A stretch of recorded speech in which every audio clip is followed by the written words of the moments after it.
देखिए, सच्चाई के रास्ते पे चलना बहुत आसान काम नहीं है। हमारे से पहले की जो सरकारें थी, अगर उसी तरह से हम भी चलते, कुछ लोग कई बार कहते हैं जी उनकी तो लड़ाई नहीं होती थी, पर उन्होंने कुछ किया भी तो नहीं था। कुछ ना करें, आज हम बैठे रहें। अगर हम बैठे रहेंगे तो कोई कुछ होगा ही नहीं, संघर्ष ही नहीं होगा।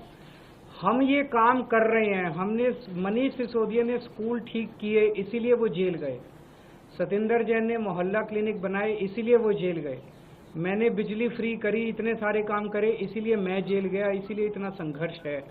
अगर हम ये सारे काम ना करें, हम भी पैसे कमाएं, ऊपर वाले उनको भी पैसे देते रहें, बांट के मिल बांट के खाएं, ये तो व्यवस्था चली रही थी। इसी व्यवस्था को तो खत्म करने के लिए आए। इस व्यवस्था हमारा किसी पार्टी से दुश्मनी नहीं है, हमारी किसी व्यक्ति से दुश्मनी नहीं है, ये पूरी व्यवस्था बदलनी है अपने को मिलकर। इस तरह की दूसरी योजना जैसे फरिश्ते योजना बहुत जरूरी योजना, फरिश्ते योजना चालू हो गई है। फरिश्ते योजना भी इन्होंने बंद की थी, वो भी मैं आप लोगों की जानकारी के लिए बता दूं। फरिश्ते योजना चालू हो गई है। फरिश्ते योजना क्या है, बहुत सारे लोगों को नहीं पता है। थोड़ा सा आप इसका प्रचार कर दीजिएगा जनसेवा के लिए, कि अगर दिल्ली में किसी का भी एक्सीडेंट होता है, अक्सर हम देखते हैं कि वो एक्सीडेंट होने वाला व्यक्ति वहीं सड़क पे दम तोड़ देता है।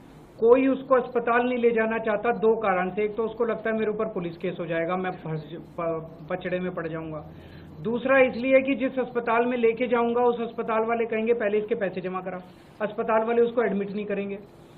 फरिश्ते योजना में हमने कहा भाई उसको नियरेस्ट अस्पताल में भर्ती करा दो, चाहे बड़े से बड़ा 5 स्टार अस्पताल हो, चाहे अपोलो, मैक्स, फोर्टिस, स्कॉट्स, जो भी अस्पताल है, किसी भी अस्पताल में नियरेस्ट में उसको भर्ती करा दो। जिसका एक्सीडेंट हो, आपसे कोई प्रश्न नहीं पूछा जाएगा और उसका सारा खर्चा दिल्ली सरकार देती है। अभी तक 26,000 लोगों की हम जिंदगियां बचा चुके हैं फरिश्ते स्कीम में। ये स्कीम भी इन लोगों ने बंद कर दी। एक्सीडेंट पीड़ितों को इलाज कराने के लिए दिल्ली सरकार जो फ्री वो देती है, दिल्ली सरकार जो उनका इलाज कराती है, स्कीम भी इन्होंने बंद कर दी, लेकिन वो स्कीम हमने दोबारा चालू करा दी।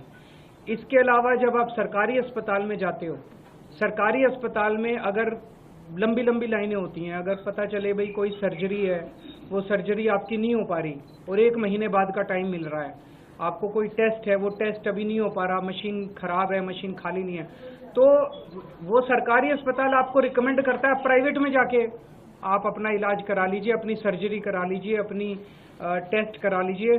वो सारा फ्री सरकार रीइंबर्स करती है उस अस्पताल को, प्राइवेट अस्पताल वाले आपसे पैसे नहीं मांगेंगे। ये स्कीम भी इन्होंने बंद कर दी थी, इसको भी हमने दोबारा चालू करा दिया। सर, जय भीम योजना जो आपकी है, अब जब आप रिज्यूम कर रहे हैं तो इसका एम्बिट क्या होगा, बेनिफिशियरी कितने ज्यादा नंबर? हम तो चाहते हैं जितने मर्जी बेनिफिशियरी आ जाएं। अपने बच्चों को शिक्षा देने के लिए जितना भी पैसा खर्च करना पड़ेगा, सबसे पहला पैसा शिक्षा के ऊपर खर्च होना चाहिए सरकार का।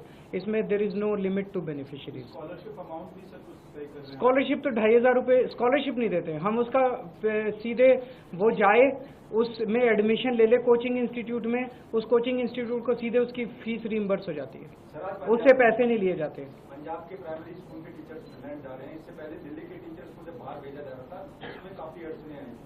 नहीं, पर पंजाब में कोई अड़चने नहीं आ रही। पंजाब फुल गवर्नमेंट है। आप सब लोग मिलकर दिल्ली को भी फुल गवर्नमेंट बनाइए तो ये अड़चने खत्म हो जाएंगी।